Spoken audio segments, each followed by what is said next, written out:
The Lammer's Barrel Factory was located in Beaver Creek, Ohio. The factory was a chemical recycling facility from 1953 until it burned down in a huge fire on October 7, 1969. The barrels found inside the factory contain chlorinated volatile compounds such as trichloroethylene, ketones, alcohol, and also some aromatic hydrocarbons. The factory site is known to the EPA as Operational Unit 1, or OU1. This is the actual site of the Lammer's Barrel Factory.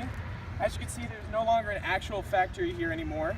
That is because back in the late 60s, there was a large fire that broke out and caused the factory to burn down. The chemicals inside the factory caught a blaze, and the fire was so powerful and large that it could be seen from a couple towns over and could also be seen all the way from our home at Wittenberg University in Springfield, Ohio. The fire caused all the chemicals to spill out everywhere. They eventually seeped into the soil and ended up becoming runoff that went into a creek nearby and contaminated it.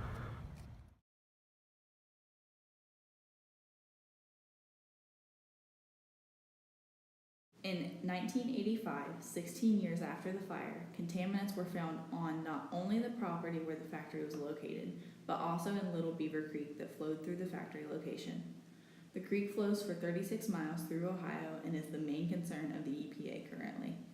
The creek is known to the EPA as Operational Unit 2, or OU2. OU1 and OU2 were separated by the EPA to create a more efficient way to clean up the contaminated areas. This is Little Beaver Creek that runs through the old Lammer's factory, which is behind me. That's it right there. The creek runs through the old factory site before it burned down, and all of the chemicals ran off into the creek, so now the creek is very contaminated. Oh yeah, there you go.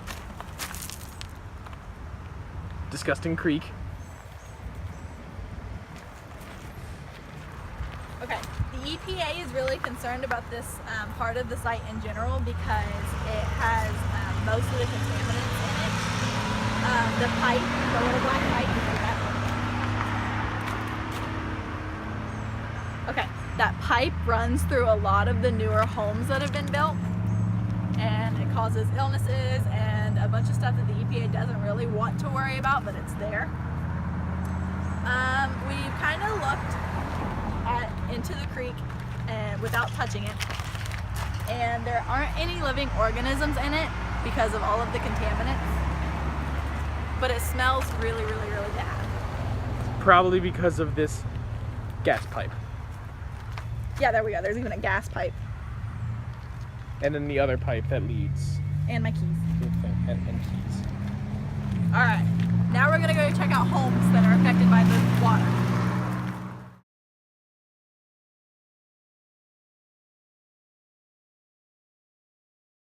Since 1969, when the factory burnt down, there have been many new homes built near the site. The EPA has discovered contaminants from the site in the drinking water wells near the homes coming from Little Beaver Creek. The residents are continuously getting sick with reports of cancer and some other less serious but still harmful diseases.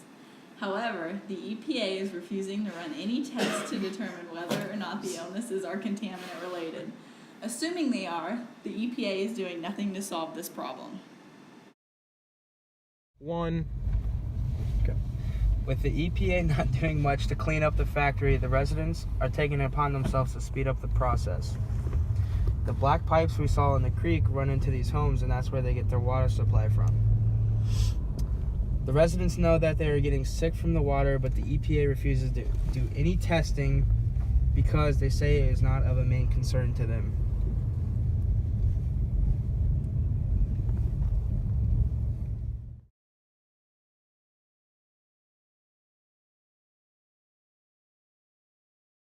The EPA is currently in the remedial design phase for OU2, and they have been since 2014. By focusing on the creek first, their plan is to filter out the chemicals from the water and store the chemicals in better, more stable barrels and transfer them to a safer site where the chances of them being destroyed are slim. The residents are continuing to push the EPA to quicken their action and make their water and surrounding grounds safe again. However, if the EPA doesn't start this 48-year-old project, the contaminants will become too much and be too absorbed into the ground to clean up, and there will no longer be a possible solution to the problem. With OU1, or the factory site, not being as big of a concern to the EPA, it has been left in the remedial design and action phase, which means there is still no actual plan, meaning it could be possibly another 10 years before the next step is even reached. The land that the Lammer's barrel factory was on has been rebuilt into several different buildings. This includes a gas station, a battery warehouse, an ice cream shop, and a hardware store. The town is going about its business as usual. Though the land is contaminated, the residents of Beaver Creek have learned to live with it, giving up almost all hope of getting the site cleaned up soon. However, the small portion of residents who do still feel passionately of the cleanup process have built their own blog.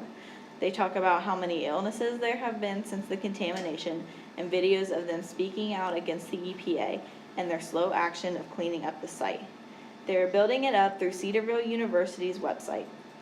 The Lammer's Barrel Factory Superfund site just goes to show that we don't appreciate the intrinsic value in our environment until it's gone.